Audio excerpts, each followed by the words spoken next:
Hello, everyone. Welcome back to Supp Talk Radio. If this is your first time here, this is the place to be. Thank you so much for chiming in or watching, that is. And for those of you that follow the brand, my friends here, no strangers to the podcast. We have Will Whitlock of Leviathan Nutrition. Will, it's been a while. Glad to have you back, brother. Thank you, man. Always a pleasure to be on here. We have James Hedricks of Impel Nutrition. James, it's always good to see you as well. Beard looking full and polished as always. Put a little stuff in there for you. And of course, we saved the best for last. Josh of The One Nutrition. How you doing, my friend? Doing great. Good to be on, man.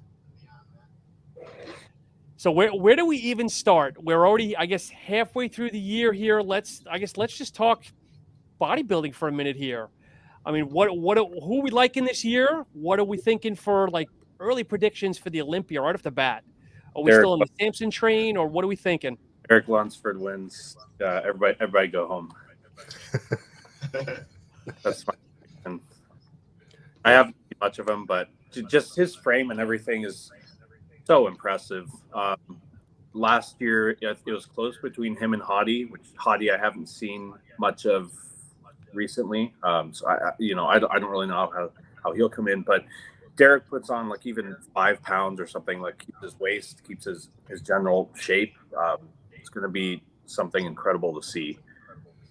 Yeah, I agree. You know, the thing about it is Hadi just continues to be good, right? But Hadi's not making any progress. Derek is like on the freight train to just getting bigger, you know, and you can see it last year, but even in some of his off-season picks, like his legs just look ginormous. Yeah, and you can tell he takes his off-season seriously too. So one page posted like an off-season picture of him a couple months ago, and everyone's like, "Oh, he's so fat. He's getting so fat." I'm like, dude, most of that's just water, and like this is just what you look like when you're on stage deep in the off-season. Like, of course, you're not going to look shredded, like under stage lighting. Like regardless, he looked great condition-wise for the off-season, but you can tell he's taking the off-season seriously. And yeah, Hadi, he's looked kind of similar the past like 3 years. Just depends if he has like a bad side injection in his shoulder. Lost it up 2 years ago, but yeah, it's gonna be great to see. Is Hadi hurting himself though by not posting? Like, he's very, very secretive.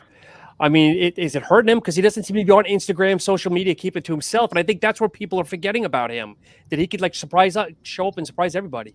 Yeah, and that's the thing. Like, he's Mr. Olympia, but I haven't really heard anything from him the whole year. So it's like, as Mr. Olympia, you kind of have some sort of obligation to be the ambassador for the sport too. You know, I don't know how much politics comes into play when it comes to the judging and all this, but just looking at Derek versus Hadi on social media, Derek has a much better presence on social media. So I think he would be a better ambassador for the sport. But you know, I still think that whoever looks best should win. I think the big issue there, though, is the language barrier between Hadi and realistically everyone else that competes on the Olympia stage. Because Hadi, compared to Big Ramy, Hadi doesn't really know a lick of English. Yeah. Big Ramy at least could stumble through it like a drunk bastard at a bar. But Hadi, quite literally, the only time that he'll do anything in front of social media is if it's in his language or there's a translator there. So even if he was really representing himself on social media, I don't think for us as the American viewers over here would really be getting too much out of it other than people transcribing what allegedly is being said there. Right. Yeah. Outside of his physique showings, which are, like you said, Will, few and far between. Yeah, I think he also has like, doesn't he wear like? Yes, he's I believe deaf. Yeah, because I remember when they're trying to talk to him on stage, he was wearing something. I didn't know that. Is his frame maxed out though? That's another thing here all the time though, where Derek probably could still grow, where Hadi's frame might be maxed out.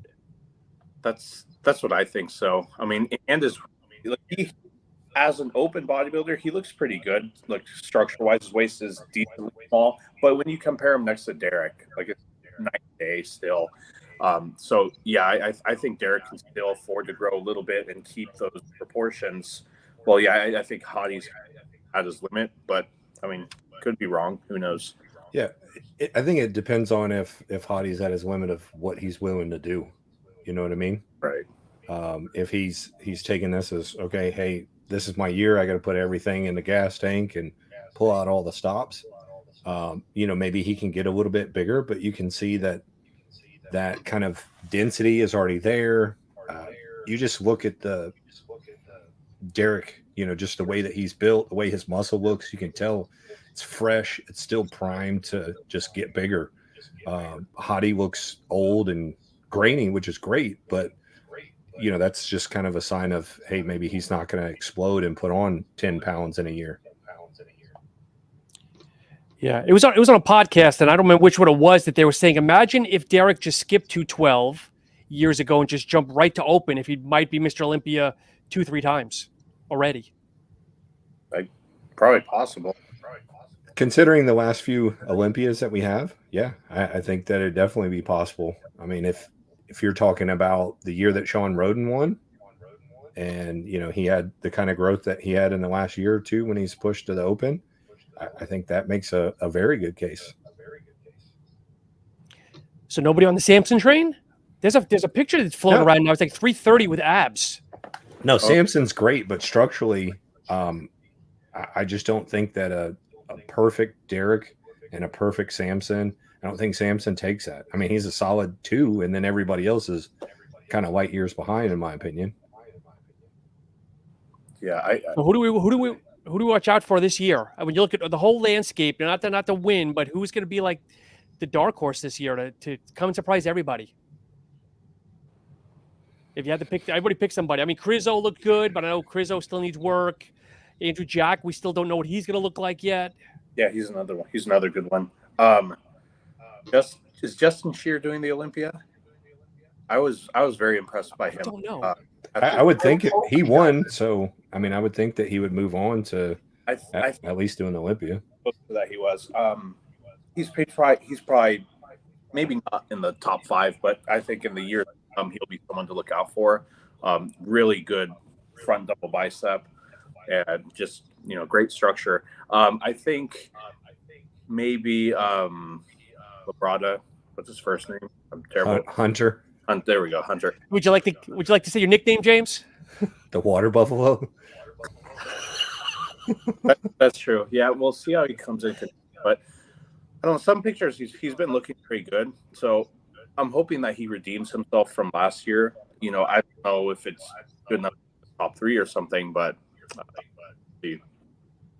I don't know what his deal is. If he just won't get a decent coach or won't listen to a decent coach, because he's had the potential. I mean, he was 4th a few years ago. Just kind of came out of nowhere.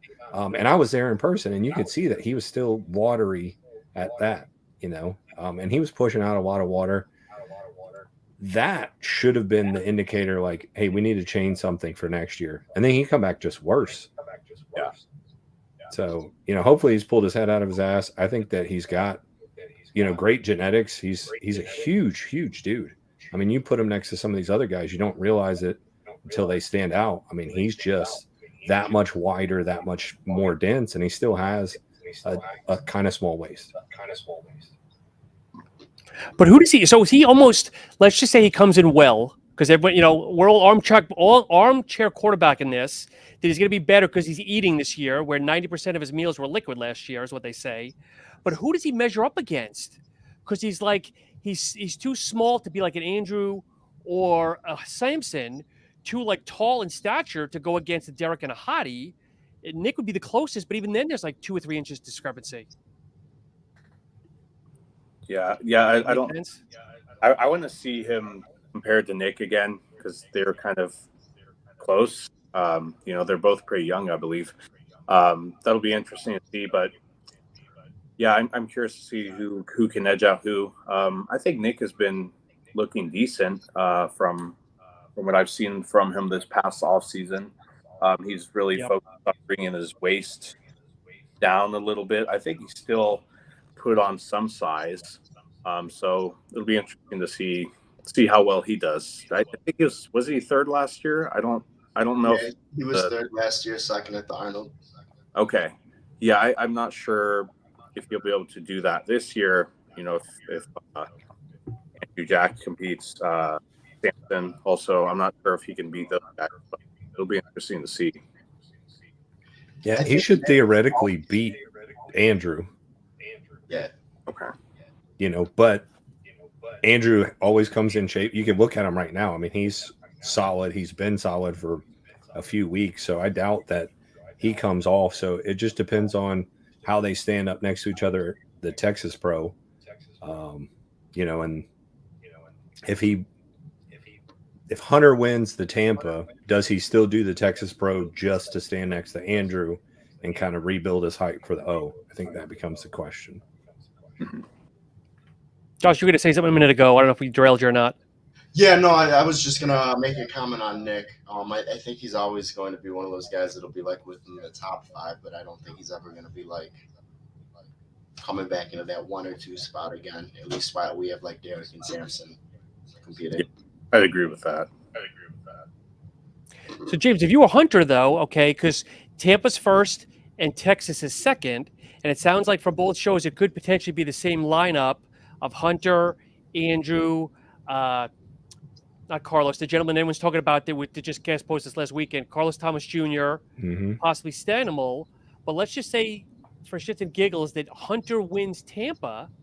Does he test himself and go into Texas to try to beat Andrew? He or has does he to sit out and kind of almost admit defeat? He has to. I think to have any chance of placing well with the judges at the O, you know, from the political aspect of it, he has to go ahead and stand next to Andrew and take that doubt out, or he'll not get consideration for the first call out, I think, because Andrew's already kind of placed second call out, you know, from the way everything is rounded out, unless he just blows it out of the park. So, you know, if you're already chasing the mentality that you're a 7th or 8th Olympia competitor, you don't have a choice but to stand next to that other guy and show that, you know what, maybe I'm 5th. Maybe I have a chance at being in the top 5. Not only that, but it's his own backyard. He lives in Texas, so it would be asinine for him not to compete a few hours away from home. Probably the best chance What does that do psychologically if he loses, though? What does that do to him psychologically if he loses? He has to move to another state. Go to Arizona? Texas is the whole island. Maybe get all the water. Needs to move to the desert. Can move to Montana. That's where all the buffalo are, right? Dude. Wow. Hey, he'll be on the new season of Yellowstone. Wow.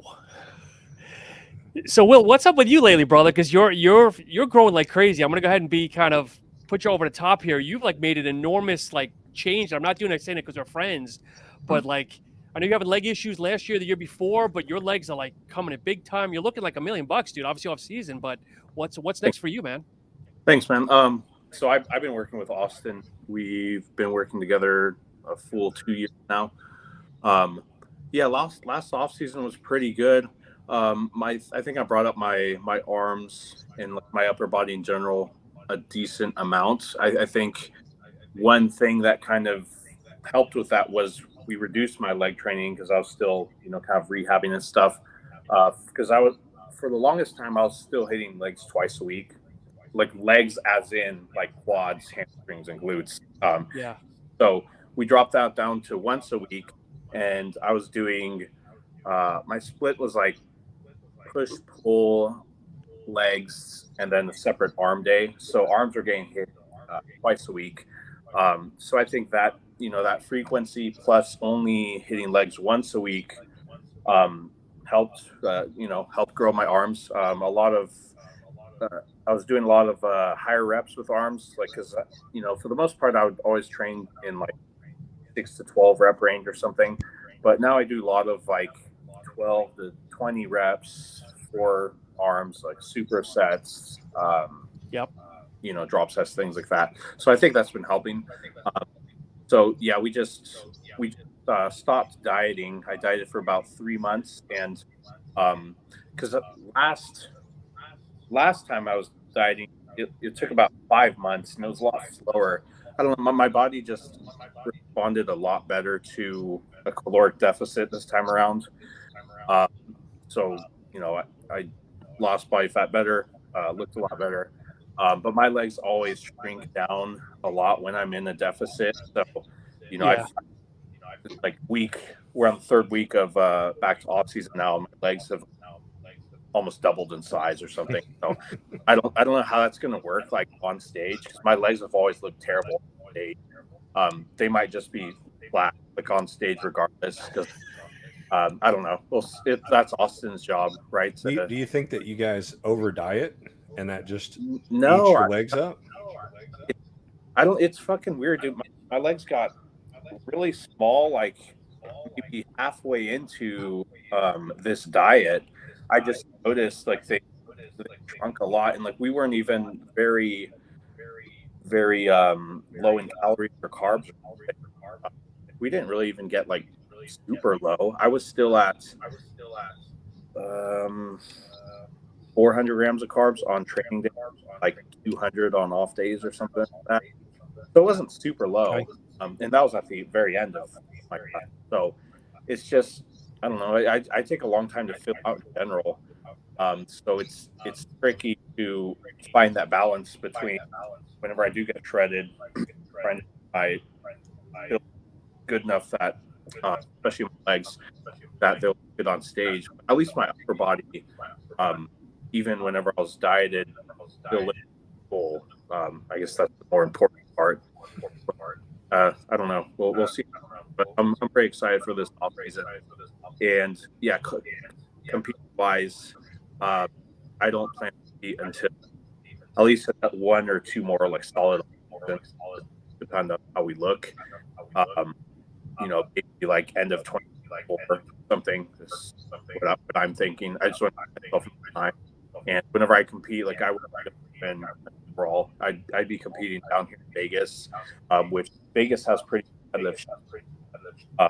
So if I, be able to win the show there, and from there maybe go to the national level and not like next to these guys. So like or something.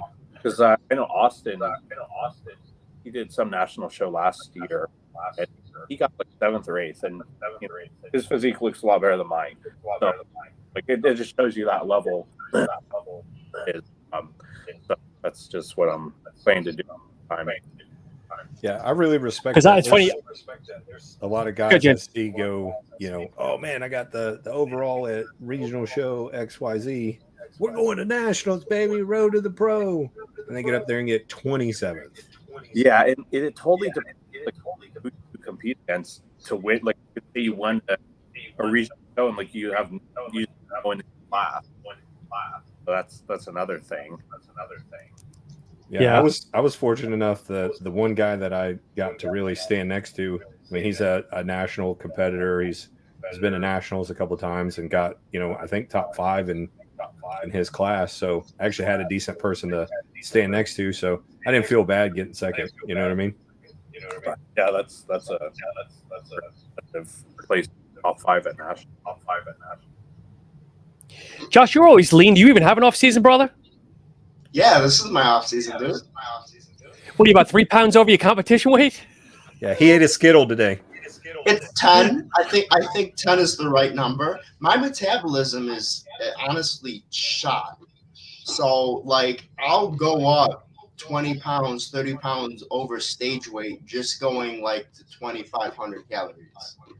And that'll be like real easy. Like last year before I decided to compete, like around April, I was my heaviest I've ever been. I was a $196. And that was literally on like 23 and some change calories. Anything more than that, and I would just be a fucking bloated whale right now. So I usually like to float between like 10 and 15 pounds above off-season weight, just because it's where I find my optimal strength to be.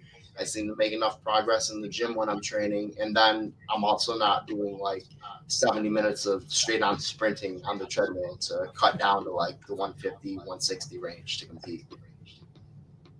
So what are you in the 170s now? Like high 170s? No, right now I'm probably around 170, 169. Okay. I haven't hopped on the scale in a smooth minute. All I know is I've been able to do vacuums a lot easier as of late. So do you have a show in sight or a time frame in sight yourself? Yeah. So like, ironically, me and my sister, we were trying to put on a show with this organization called the United States Bodybuilding Federation here in Rochester, like next year, maybe the year afterwards. And then another one of my friends that was helping us out with a few shows that we were putting on earlier this year, she decided to link up with the OCB and do the first show in Rochester like ever.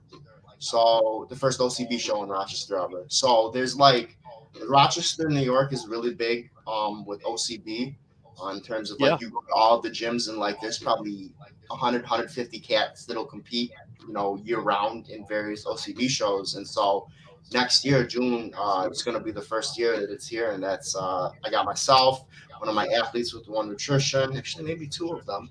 And then a bunch of other friends are going to be like competing like at the show. So it's going to be crazy. It's going to be like everyone from Rochester, everyone that knows everyone. You have to remind me, brother, so I can come up there. Dakota will be out of college at that time. It's summer break, but I'll be up there. I'll come support you, brother. And James, I know you're in you're in the down low here for a little bit. I know you're looking at your pro card, and what'd you say, 35? 2035 is what you put out? Chris Bumstead, let's go. 7,000 days out. We're coming for it. No, I'm just trying to get unfat, man. Unfat. I pushed really hard to try to put on some size, after competing, and, just that kind of got in my head, and I started chasing a number, and I got to like 241, maybe 241 and a half, like 245 at night. I'm talking like, 4 a.m., wake up, weigh yourself, completely empty, 241. And biggest I'd ever been before that, I think, was 234 in like midday. So a lot of extra weight, but I did it just however I could. You know what I mean? I was just kind of eating everything and anything. And I didn't feel good. I wasn't sleeping well, was not motivated, not energetic. So I finally just said, hey, I'm going to peel it back. And it helped because I had a couple of clients. No, I got a couple clients that were planning on doing shows this year. So I put one of my clients through a OCB show. So it was like kind of just starting a diet while I was dialing him in. And I got another one here next month. So I've kind of had some good accountability to just like do my cardio and look the part. You know what I mean?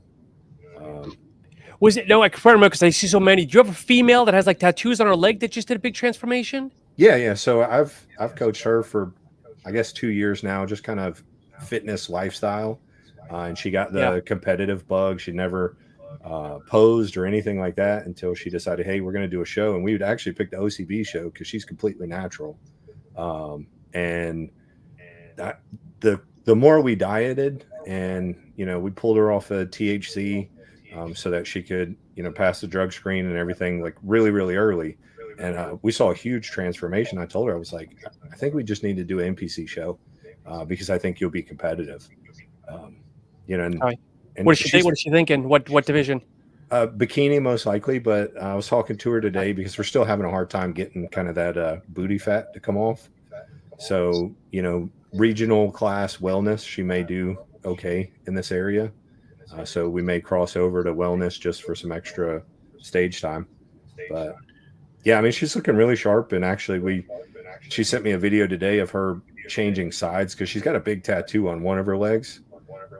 Yep. And it kind of blurs out the conditioning. And so she changed sides. And I mean, it's kind of night and day difference. Okay, can you explain? No one can explain to me what the difference is between bikini and wellness. I mean, Josh, I know you roll with a lot of females too. Can someone explain to me really the difference? Thicker lower body. You can't be wellness and be a bikini athlete. At the regional level, the line is a lot blurred, a lot more blurred. You know what I mean? But really, if they're naturally thicker bottom end, big hamstrings, big adductors, big glutes. And then a smaller upper body. Bikini is more of proportion, tighter. Okay. And you can be harder in wellness as well in the NPC than technically a bikini athlete should be. So for the national organizations, at least, Bikini has been taking a pretty wild transformation over the past few years. And so at this point, at least OCB wise, it seems to be more of going back to like a beach body style look. Whereas at least in years past, they were really going more towards focusing on conditioning and actually including a little bit more muscularity top down. Where recently, at least as of this year, they've started knocking off point time competitors that are coming in shredded. So I would say from a natural organization perspective, aside from the overall aesthetic being okay, someone's just, top to bottom, nice and evened out bikini, not a lot of muscle. There's still a little bit. You can still see that shoulders are capped off. Wellness on top of that adds in a little bit more of that bodybuilder or that figure flair, having a nice, better defined back, slightly more defined shoulders, and of course, like James said, like glutes, the hamstrings, the adductors, all of that added in there as well. Yeah, that's why we kind of pulled out of the OCB show, was because I'd seen athletes get deducted for being too hard, and being conditioned. And we'd already kind of blow past what I considered OCB conditioning. So I was like, we still got, 6-7 weeks. Let's go ahead and make the change. But how's that conversation come from the judge? Well, dear, you looked really, really good, but your ass has to get a little more flab. You're too firm. It's an awkward thing, man. Because like literally just last year, I had a very good friend, someone I would call my sister. She competed at OCB show, and she placed first, not overall, but first in her class, second overall. And she was super, super, super conditioned. And then she did the same thing this year, and they do a wild card on everyone. There seems to be, at least in my opinion, running through these circles with the various natural organizations, a changing of hands from a political perspective with where they're going with everything. Yeah, I think they're trying to do that with the men's physique guys as well, because they're just getting so big. Yes. They specifically changed up the criteria and called out that they would be getting deducted men's physique for having striations in their chest. Oh, interesting. Didn't they just? Because I know they're. Go ahead, Will. Didn't they just start enforcing a weight class for pro only for physique? I don't think they've announced I think it's in the fall classes, but they are intending on putting that into place. I think after this year, if I'm not mistaken. Yeah, I had the same thing. Yeah, that makes sense, because why have class physique have a weight when men's physique, which is generally for guys smaller, not have one, not consistent. Yeah, I mean, it's like you look at guys my size. I'm 6'3". My classic cutoff is 237. But there's guys in men's physique that I've seen, on the national stage that they're up there 255, 260, just horses, and they're just wearing board shorts. That's the only difference. Yeah, and I can tell, like, even from when Steve Cook competed, because beginning of men's physique compared to like now, they are a lot bigger. See the issue with like every new division. Like I remember when women's came out, it's like barely looked like they lifted weight. Like didn't look at they had visible muscle. It's like start rewarding the more muscle in like every single class. So maybe they finally realized that and back. Like I don't know, force that criteria again. Who knows? I just like eventually creeping away. But yeah, consistency with like judging and that. Yeah. They had the same. Well, I hate to. I was gonna say, Will, I hate to ask you, can you log out and log back in? Because for some reason your audio is coming in and out. I don't know if it's like picking up a Bluetooth or a Wi-Fi or something. I'm sorry to do that to you. I could try putting on headphones. That may fix it, because there's a little bit of feedback and it may be doing like the noise canceling thing. Okay, let me try. Okay. I felt bad because that wasn't just me, but I'm like, okay, we got to stop. But anyway, This You're was the producer. You're the producer, man. Y'all want to talk cars real quick? I don't know if Will's really in the car. Let's go. I know. I see Josh chopping up here. Yeah. So, Josh, you drive a Vet, right? Yeah, year round. Yeah. So I was thinking about this. In the snow, no less. Oh, that's bold. That's a bold move. Snow tires. I'll be whipping past dualies in a blizzard. Sideways? Nah, straight as an arrow. So if you had to pick 90s favorite car of the 90s. Mm-hmm. I'm going to hit you with that old school Fast and the Furious Volume 1 edition. Of course, it's going to be 2JZ Mark IV Super, specifically 1997 year, because I think that was the only year they did like a almost emerald green kind of paint color on it. And that's my favorite shade of green for a Super, period. Okay. That is a solid classic choice. Sean, what's yours? Oh, there's no question. Nobody drives the fucking non-turbo. Let's just leave that off the table. So in all honesty, dude, I was not stroking your ego. My wife would back me up and tell you 96, the turbo T-tops is what I want. Yeah, that. And you got most of it. So, and actually, you know, the thing about the 92 to no. Keep talking. It's good, James. So the you know, like the 96 actually changed some stuff with the variable timing on the cams. So really, like anywhere from a 90 to a 94 is probably the better body style and overall performance. But the 96, I think they actually did a couple of the slick tops, so the non T-top non-convertible turbos. So they just like the pure hard top coupes. They only did those in 96 in the US, so that's kind of like super rare. But that 300ZX has always been to me like the average guy's Lambo. Like, you know, I love the Diablos of the 90s, and you know, it's like that same. It's like when you see a C8 Corvette nowadays, and you see it in the distance, and you're like, "Oh, dude, is that a Ferrari or a McLaren?" And then it gets close, and you're like, "Ah, it's cool, yeah. It's a Corvette," but it's like the same thing. You see the Z coming, and you're like, "Oh, it's a no." Still nice, but no. Still nice, yes. Dude, because I remember like sticker on a top notch in 96 was like $35K. I mean, yes, 30 years later, but if we look at it now, $35K is nothing. It's a dip in the box versus $100,000 vet. Right, but you know, you do the inflation over all the years. You know, a vet back then was what, $50K? Probably 40s. Yeah, if that much, yeah. So I mean, you're talking kind of maybe not quite the same ballpark, but you know, it was a upper end car, especially in the turbo, you know, leather models.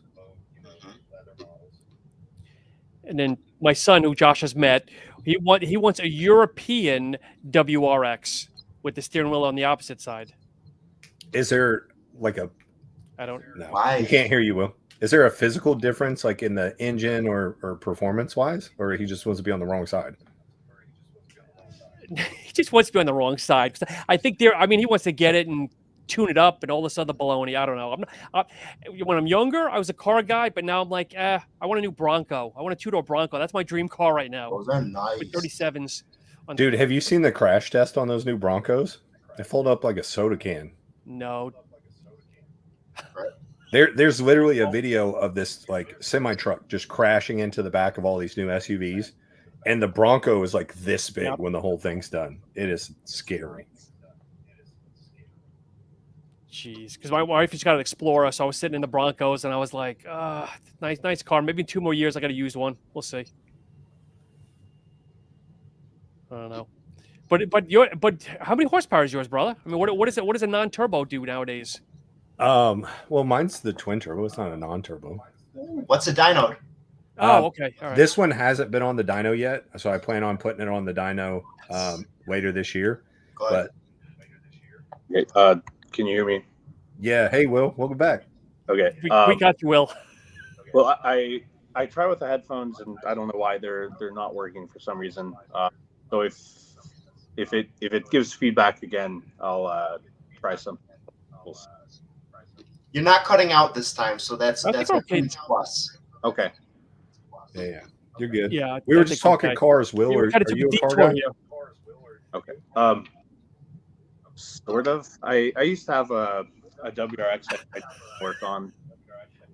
Okay. Like an STI? No, it was just a WRX. I had like intake and stuff, and I had the flex fuel on it. The E85. Yeah, E85, and I took it to the track, I think once, and it was a pretty fast car. It was a fun car, especially because it was like all-wheel drive. Oh yeah. Yeah, it was like too much power for that car. I think that it was like rebuild the engine or something, which it was just too much. Yeah, that's what we were saying. That's my son's dream car right now from Fast and the Furious, but he wants a European one with the steering wheels on the other side. There's no difference, I don't think, in the car. It's just he wants to be cool and drive on the other side. Maybe it's a little more reliable. Out the road, actually. Yeah, it'd be cool like if you get a car that's not available here and you have to get it with a right-hand drive, but there was a guy I saw the other night at a car meet. He was on a right-hand drive 95 Honda Civic. I'm like, dude, who cares? And it was imported too. But yeah, like I haven't dynoed the car or anything, but the setup that's on it, right now it's probably mid 400s to the wheel, and with a it needs a little bit of a different intake. There's a module that they don't make anymore that I've got to find. And with that module and a little bit bigger intercooler piping, it'll be good for 600 to the wheel. Is it stock turbos? No, they're big turbos. They're what size? The GT 2860s. Okay. So they call them the disco potatoes. Yeah. How much boost you run? Just 20 pounds right now.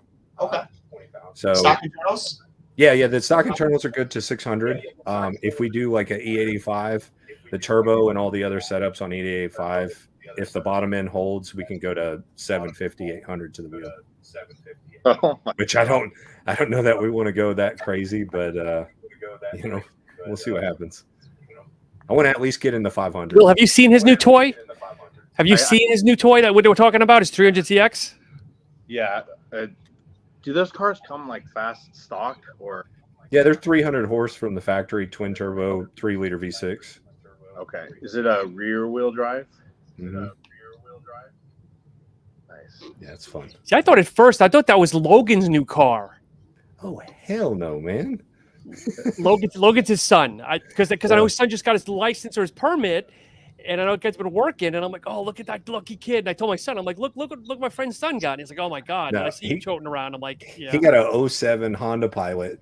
We got a hell of a deal on it, and he's making payments on it. He's being financially responsible, but he's super into cars. So it was like, yeah, now's a good time for us to like bond and him want to hang out with dad. So if dad gets a fast car and be, a little irresponsible financially, he still gets to kind of enjoy that side of things and, kind of want to hang out with dad for the next few years before he's too cool for school, Have you let him drive it yet? No, he can't drive a stick. He can find out. We will rent like a Camry or something that's a 5-speed. I don't know, Ford Fiesta, and pay the insurance on that. So when the clutch rips out, that's on them. Dude, yeah, I didn't learn how to drive a manual until right before I got my WRX. My drive is like Mazda 3 or something. It's terrible. But yeah, I'm so glad I learned it. It's so much fun to drive a manual, and I still have a WRX. I need a 2019 one. Everything internals, but I couldn't go to an automatic. That's the thing with, because there's not many cars that they make now. Sports cars that also shifting to like the paddle clutches or paddle clutches, or like electric cars.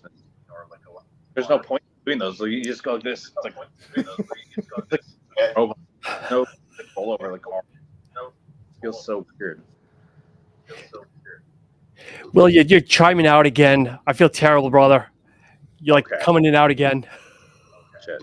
Okay. If we can make it happen, otherwise we'll get on again. Don't feel bad, brother. Okay. Because we get like every other word. Okay.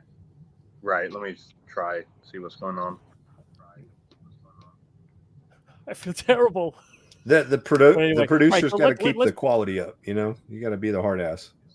Yeah, I know. All right, so let me ask you guys. Okay, obviously I'm almost 12 weeks out, so let's talk prep, and I want to see what worked for you. And because again, it's been 27 years since I've been through this. Okay, what kind of were you guys following a certain protocol? Carb cycling? Were you up and down with your protein, up with your carbs? Like what were you guys doing? You know, let's say 3 months before the show, 12 weeks out. Did you have a food protocol or like what was working for you guys? I'll let Josh go first. So I'm gonna be real honest here with you. My diet protocol has, at least for the past 2 shows, I think, been technically speaking, if it fits your macros. Now I'm going to preface this with saying, although it's if it fits your macros, I strategically eat the same exact thing 7 days a week. I don't care if it's a working day, non-working day, I'm training, I'm not training. I literally eat the same protein sources, same carb sources, same fat sources, the same time of day. I wake up at usually midnight, so I have breakfast at midnight. I have second. I know, James. I know. I have second breakfast between 4 and 6 a.m., so on and so forth, to get my 6 to 7 meals in a day. My only change throughout the entire time was I maybe backed off my fats 10 grams in total between like the start of prep, say 12 weeks out, and show day. I kept everything else pretty consistent. My protein is always high. I usually float 250 to 280 grams of protein. Carbs follow suit right behind that. And then fat is what makes up the remainder to get to anywhere from 2,300 to, say, 2,100 calories last few weeks of the show. What makes it, if it fits your macros, if you're basically eating the bro diet? Are you having pizza for first lunch? No. Like, I throw in random shit and substitute out random shit. So, like, some days I might, say, for instance, after training, have, like, a protein bar instead of, say, like, usually I'll do, like, a whitefish, a salad, and then maybe some rice cakes or something like that afterwards. Those, like, if I were to be honest, protein bars are the thing I substitute in to replace, like, a meal at times if I'm looking for something that's going to be more, you know, to satisfy the sweet tooth craving. Okay, but that's a year-round diet. It's pretty much boring as fuck. Everyone hates me. I go to the restaurant. It's a 5-star restaurant. I order, literally, you might as well cut grass from outside, put it in a giant bowl for me, and give me some grilled chicken. Nice. So at what point do you change things up then? Do you weigh yourself weekly? And if you're not seeing, let's say, a pound difference, or like at what point do you say, okay, like my body's leveled? The changes I make aren't dietary. I always want to make sure I'm keeping my protein and my carbs where they are, because otherwise that's impacting my training. So what I would change would be I might add a little bit additional cardio. When I say a little bit, literally I'll throw in an extra 10 minutes to my, whether it's a daily or every other day routine, to get that difference that I need. Or if, say, for instance, in a lot of cases, I find myself getting into a mental funk with training, I might change up my training atmosphere for a little bit, my environment, so that I can really just go hard in the paint. Because I'm a huge believer in, at least for my own body, volume training. So if I'm finding, you know, the exercises I'm doing from a volume perspective aren't working to, like, get the pump, get that nasty death feeling, you know, after you're done training, okay, hey, I'm going to change up. Maybe I need to go to a different gym, different equipment to do the same workouts. And then, you know, it zones me back in to be like, okay, I can go back to the home gym and, you know, put my headphones in, rock and roll, and bang out my 70 sets for legs. So if I'm hearing maybe 40-40-20, give or take, maybe? Yes. 40% carbs, 40% protein, 20, give or take? That's bloody close. Okay.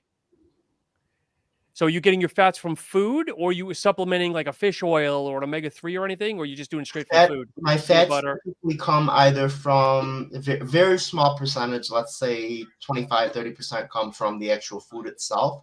The rest comes from, it's technically food as well, but like a peanut butter or like I'll do almonds or peanuts sometimes. Okay. All right. James, lay the wisdom, brother. I know you're more of a little you're less bro and more like. Well, real quick, Josh, what's the lowest calories you end up on? The lowest calories I've been on for my good preps, not my first one. But like 2150, 2200. Okay, so you're still staying pretty up there. Yeah. Yeah. Okay. I never dropped below that because my first prep I was doing last 5 weeks at like 1250. Yeah, and I think it's real easy for a lot of us to just pull and pull and pull. I stand a lot where Josh stands here is try to up the calorie expenditure a little bit more rather than just pull out calories, because you do need the energy. And it's better to, have that internal energy and just burn more if you can.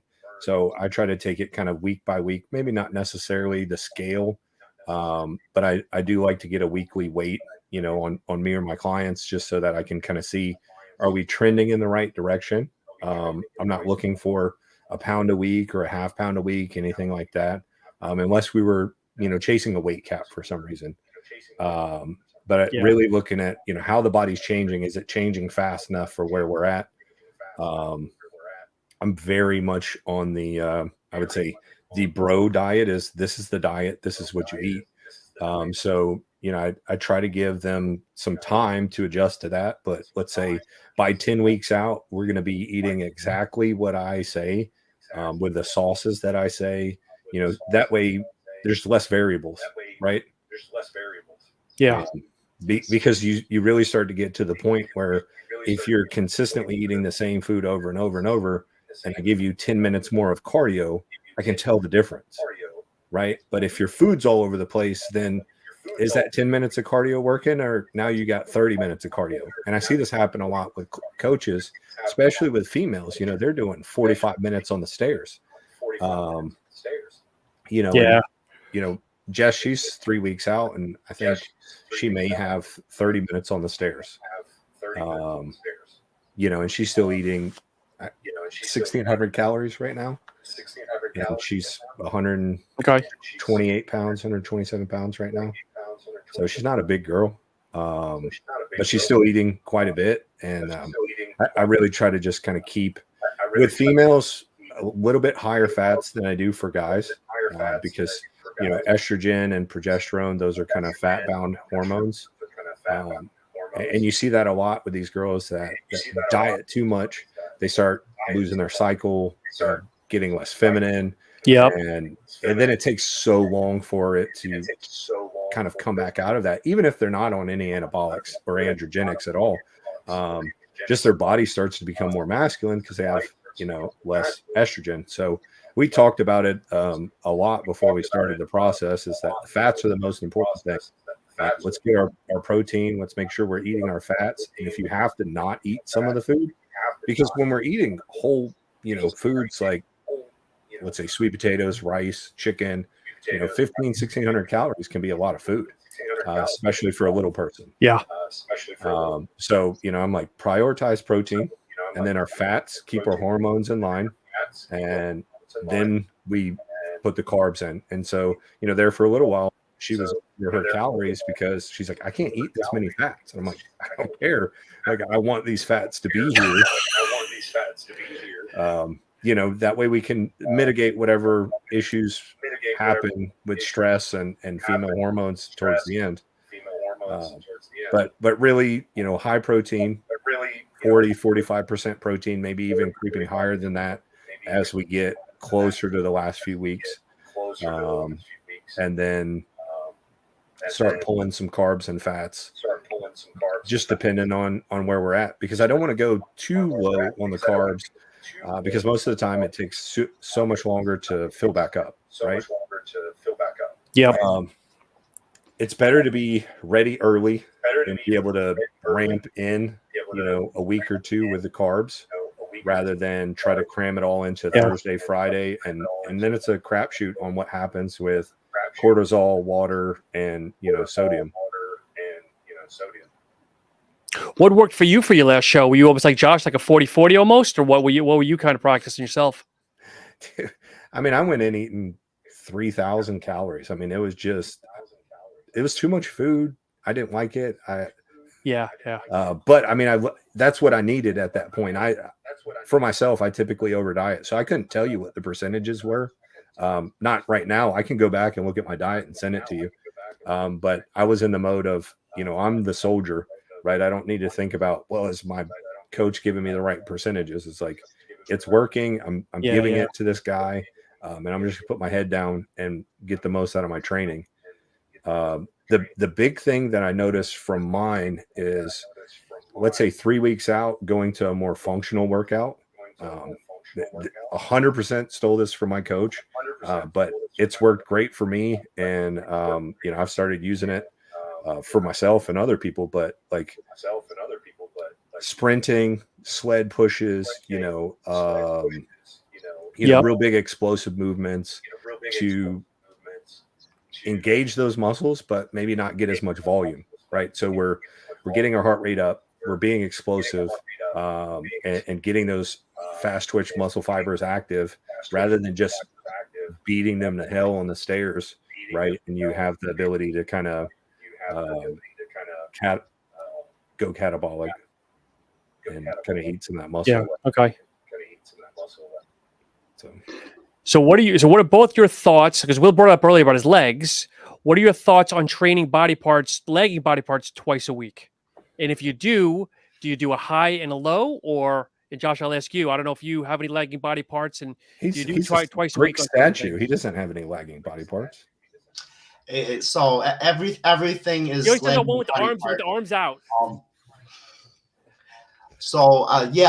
I think especially since most of us tend to have, most of us aren't, soccer players in middle school through high school that have these, mammoth sized legs. And I'm only saying soccer players because it seems every soccer player that I run into has massive quads.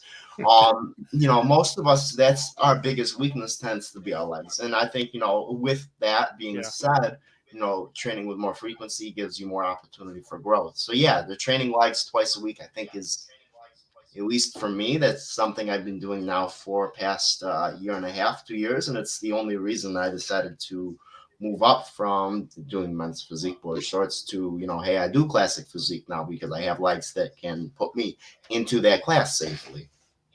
But for me, I train every body part twice a week, so it makes no difference. But you do a heavy, let's say for legs, you do a heavy day, let's say 8 to 12, and then the second round you do an 18 to 20, or like, how do you do that? So realistically, I would say I do more of a pump day, which is weekday. So today was more of a pump focused day. I only have 60 minutes to train before I go back to working with clients, in this case today. And then Saturdays are the day where it's balls to the walls. I'm there until I'm fucking dead. Okay. James, your thoughts on leg and body parts? Yeah, I mean, so like for me right now, back thickness is kind of key, and hamstrings. So doing like a ham focus day, and even on my regular leg day, I limit the quad focus and just do more kind of posterior chain stuff. So even if that's just, I'll have a deadlift day and then finish it off with some hamstring curls. And I'll tell you this has been my secret. One of my buddies showed me is laying hamstring curl 21s.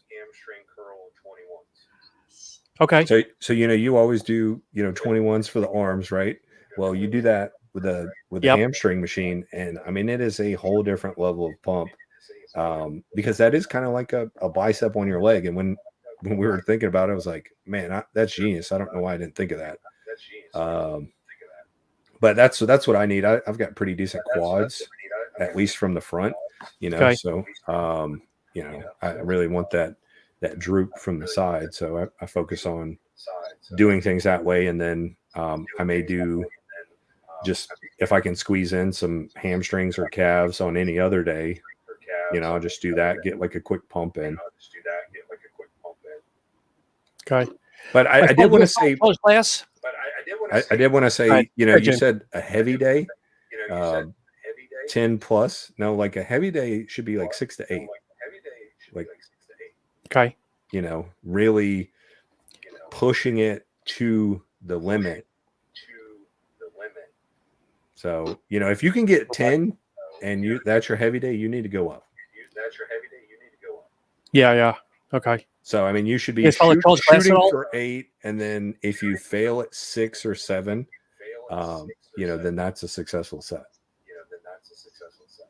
Yeah. Okay.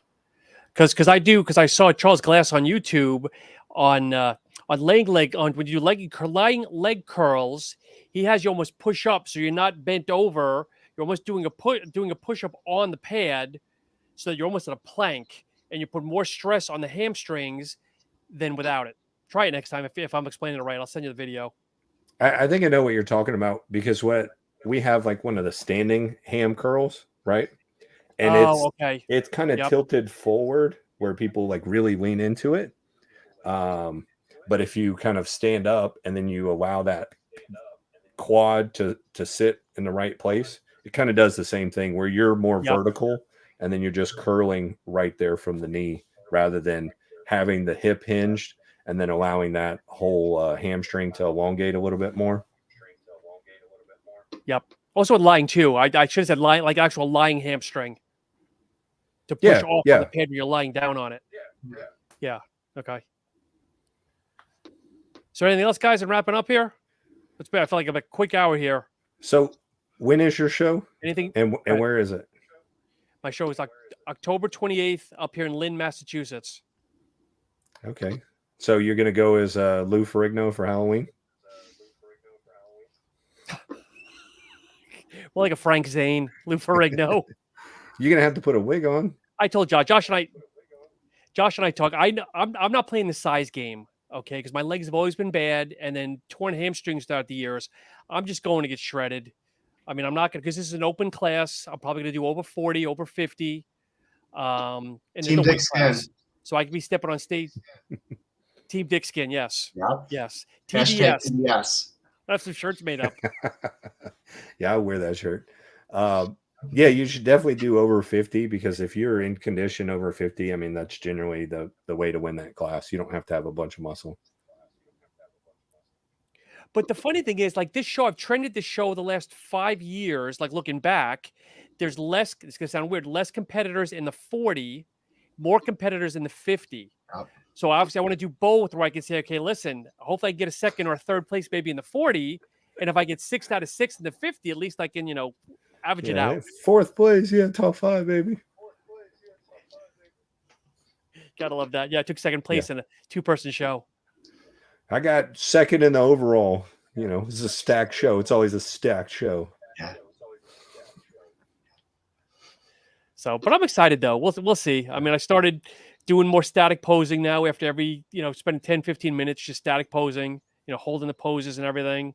Mm-hmm. And I figured 13 weeks. I figured next week or the week after I'll start really hanking down on a routine. I haven't figured that out yet. But I'm going to do something graceful because I'm not a big guy. So I'm not going to come out to ACDC or anything. Yeah. Boom. Yeah. What you need is, I think the one is like, it's either Godsmack or POD. That's like, you hear it all the time. Just in your face. Might come out to some Celine Dion and transition into like some TNT by ACDC or something. All right. Yeah, that's fair. Close to both worlds. But I don't know. My biggest thing, and again, sharing to everybody and all the listeners, the diet's been good. The training's been good. It's always been that stepping on stage in my Speedo. That's the biggest fear that I always have, and I don't know how to overcome that. What are you worried about? Stuff your Speedo if you're worried. I mean, just something to do with it.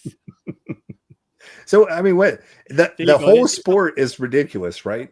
I mean, it's a bunch of greased up people prancing around in their underwear, looking at each other, and seeking the approval of, no offense, older, out of shape men looking up at you, right?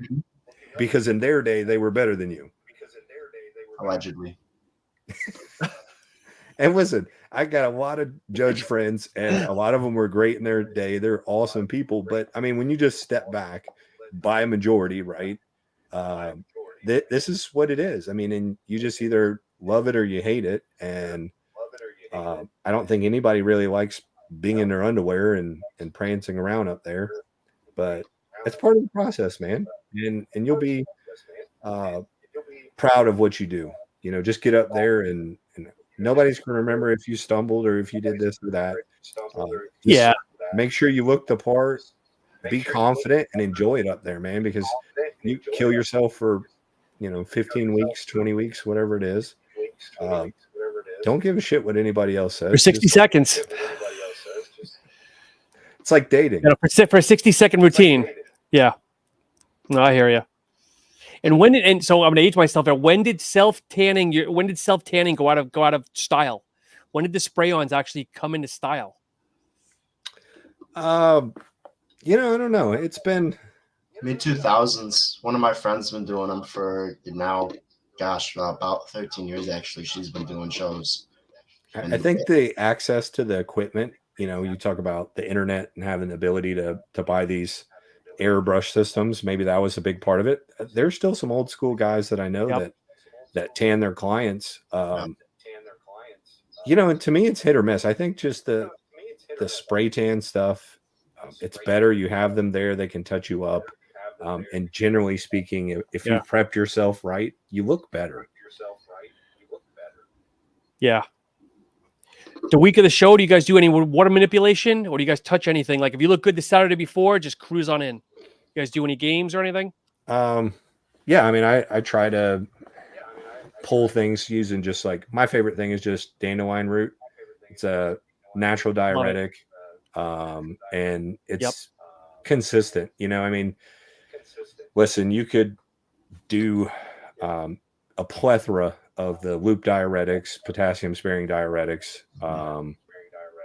Yeah, I know. And if you did it on the last day and you do it a reasonable amount, I won't say that it's consistent, but it's not dangerous. What you see is these guys using them for 3 weeks to try to get in shape when they're just fat. Or they want to hold some ridiculous amount of conditioning that is physically impossible to do for 3 weeks. If you do it for a day, okay, hey, fine. But, you can't live like that. Your organs need water. So the big thing that I would say is drink a shit ton of water that whole week. You need to stay, a gallon and a half, 2 gallons all week. And then, Friday, start pulling it back. Don't cut it off. But just start pulling back. That way your body knows that it's going to get water, right? It's in this habit of just not holding water. You're going to give it water all day. And I'm sure you've been to that point where you've been so hydrated that like your ring's loose. Everything's kind of not puffy. Yeah. You kind of want to be in that state all week where, your body's just not holding any water. And then that way, when you start to pull water, just stable already. You're not, kind of spilling out. Yeah. And, you feed it a little bit of water with some carbs because carbohydrate, right? So you need water to move the carbs. Yep. And then that moves the water into the muscle. So I see guys pull water early in the week. I think that's ridiculous. If you're going to do any water manipulation, do it 12 hours out. Okay. Josh, do you do anything crazy yourself, or you just cruise the week of? What James said is pretty much right on point with what I do. I mean, I typically would drink like 2 gallons of water leading up to, say, Thursday, drop it down to a gallon and a half. Friday, same thing, about a gallon of water. And then at that point, it's like Friday, there's a cutoff time for that day where I need to have that water in. And then it's kind of like mum's the word until Saturday. It's like, 8-ounce little bullshit bottle, and that's it. That's the worst part when you're super dieted, where you're like, hey, I finally get carbs. It's time to carb up. But you get that much water. Yeah. Yeah, I remember those days. That's what I have to remember, because I remember what I did 25 years ago, but I got to remember my body might not work that way like it did. So I got to experiment a week or two early just to kind of see how everything's ebbing and flowing. Yeah, if you're in good shape a week or two out, you don't have to go crazy. You just kind of cruise in and then watch your water on the last day. Most people do crazy stuff because they're not ready, and they should pick a different show. Yeah, I remember back when I competed, there was a guy that took first place. Every couple of hours, he had a bottle of soy sauce, and he'd take a spoonful of soy sauce, and his body just got tighter because the sodium loading was ridiculous. Well, would I'll never do tell you that, this. After my show, I had sushi the day after, and I just looked freaky. So what I've started doing is on Friday, the guy that I just prepped, he was in great shape. We had plenty of conditioning to go around and plenty of time. So Friday, I said, go eat 3 sushi rolls, eat as much soy sauce as you want. I want every one of them dipped, right? Just watch your water. And so it's rice, it's fish. I said, stay away from cream cheese. You know, nothing fried. So just, we had already tried these specific rolls, you know, earlier in the prep where we did kind of like a mock cheat day, a little carb up. And he reacted well to it. So I'd say, hey, 3 weeks out, try something like that. Then on Friday, that would be a good carb up meal because that soy sauce does just drive sodium to you. Yeah. So as you wind down, Josh, what's up with the brand, brother? Anything new and exciting? I know you dropped some products earlier this year. Anything new and exciting coming out? So huge thank you again, James, for the hookup.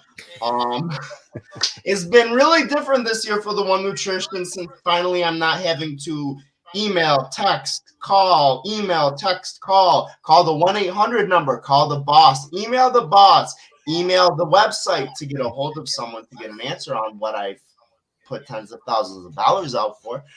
So the One Nutrition, we've got a lot of things coming through year 2023. We've got new rendition of RTG. We're doing a throwback RTG. We've got peach rings coming back, tasting better than ever. We've got we're gonna be doing another version of our pump coming out. It's gonna be a little bit tweaked. New version of Intra is gonna be dropping too. She's gonna be nice and juicy. And we probably have a few other things that I haven't talked about that I've thought about that we're going to be dropping more towards my birthday. But it's a hell of a year to be a fan of the One Nutrition up here in beautiful Rochester, New York.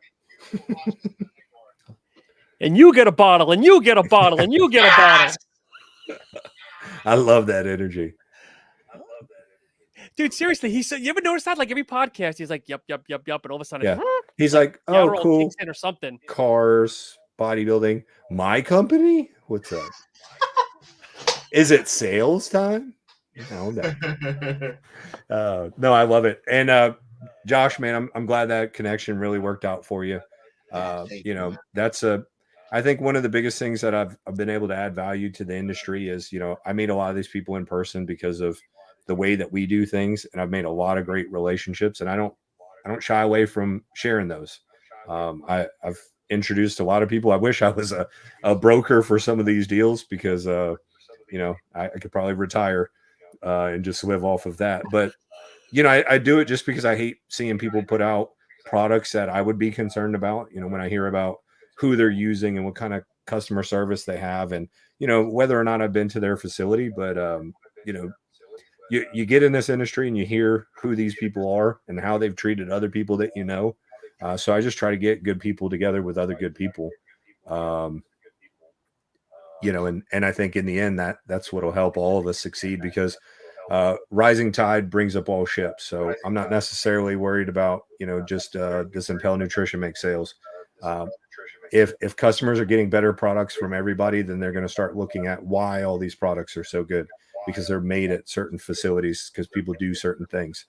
Yeah, I mean, so for Impel Nutrition, the biggest thing is, you know, I've got a ton of stuff on my plate, so we've pulled back from a lot of the R&D, but we've actually run out of our GSD pre, and we're going to come out with a new flavor here. I was going to stall it a little bit, to be honest, but we get so many people that just ask for it, and I found a couple.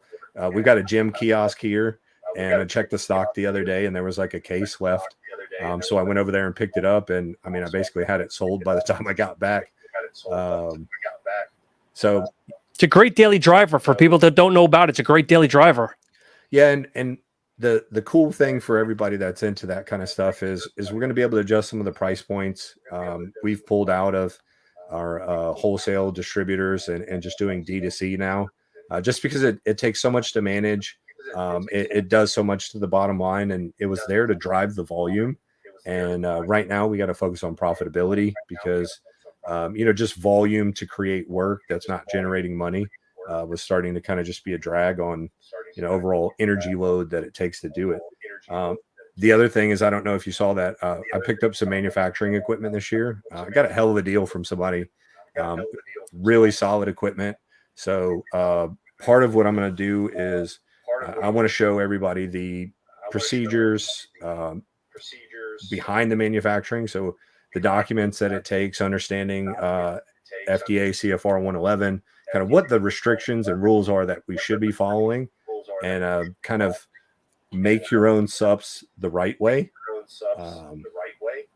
So, we'll probably do a creatine first just to kind of go through the process of, hey, these are the documents that should be in place. And I may even utilize some chat GPT in there for the nerds, just to add a little flair to the algorithm, because it's interesting. I've been playing with it a little bit. So it's cool if you know what's right and what's wrong, and then you throw it to the AI and see kind of what comes back and then how to ask the question. So I think we can teach some prompt generation for AI, and maybe pull in some other people to just learn about why manufacturing is so important. Josh, if you're reformulating, got to get some cell flow, brother. That's the hot product. It's a hot ingredient right now. Yes. Plus, Matt's a great. I don't know if you know Matt. I know James knows Matt, but one of the nicest guys in the industry. Yeah, I've watched a ton of podcasts that dude's been on. He is smart as fuck. Yeah, and he's just a genuine good guy. I mean, hard as nails too. I mean, how many guys that just get shot and stand talk about up. it? Yeah, he just talks about it so nonchalantly, like, yeah, the guy shot me and I went over there and took the gun, and that's it. But he's a great dude. That's a great product. If we do some reformulations, that's definitely something that was on the table. And if you need some of it, Josh, just reach out to Matt. I'm sure he'll send you some. James will brew up a batch in his garage with the machinery. There we go. No. The big part about it is, I've got a big mixer, but there's a ton of science that goes into actually getting a homogeneous mix. And that's where most people kind of fall apart, is they think they can just shake a tub with 3 ingredients in it and not have any hot spots. Put it in a Vitamix blender like that one chick that the Price Plow guys got on. You didn't see that, Josh? No. Oh man, it went viral. This chick was selling yeah. pre-workout that she was blending in her Vitamix, and there was like food still on the Vitamix. It was gross. She went to like Neutral, whatever that company is. That's all the raws that people get for cheap. Like, oh, take a scoop of creatine, that's 5 grams, and we'll throw in some beta alanine and some betaine, and yeah. No. Yeah, like 3 the fact clicks. That she's so open on it, like. Yeah, she will walk through the whole process. Like, hey, yeah, this is perfectly normal and perfectly safe. Like, behind the curtain, let me show you what's going on. Yeah, safe for 1 to 3 days. Oh my god. Yeah, comes with free facial and body hair in every tub. Anabolic. Oh my god. But as always, guys, it's been a pleasure. It's been long overdue. We definitely have to do these again more often. I know the Olympia we're going to blink here. The Olympia is going to be here, and we'll definitely get on for our prediction show. But Josh, let everybody know, find you, the company website, everything else under the sun, my friend. So y'all can hit me up on Instagram. It's this hand. There we go. That's the handle. And Joshua Kruba. The one_nutrition also on Instagram, the one-nutrition.com. That's our website. Hit us up. We're always looking to collaborate with people. We're actually looking for a new athlete as well.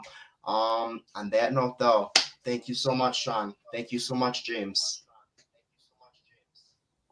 James, take us out, brother. Well, hey, Sean, good luck. If you need anything on your whole prep, be sure to reach out, man. Always here to help. You know that. Appreciate you having me on. Yeah, I love you guys. This is a great show. Really love what you've been doing with the channel and your other podcasts. You're doing a great job. If you need to get a hold of me for any reason, you want to talk cars, you want to talk manufacturing, you want to buy some supplements. I always appreciate guys that need some good supplements. impelnutrition.com, impel_James on Instagram, or at Impel Nutrition on any of the social media platforms. So I love you guys. Thanks for the time. Y'all have a great night. And we are out. Thank you, everybody, for listening. And tomorrow night, we have another podcast. Be sure to tune in. Thank you.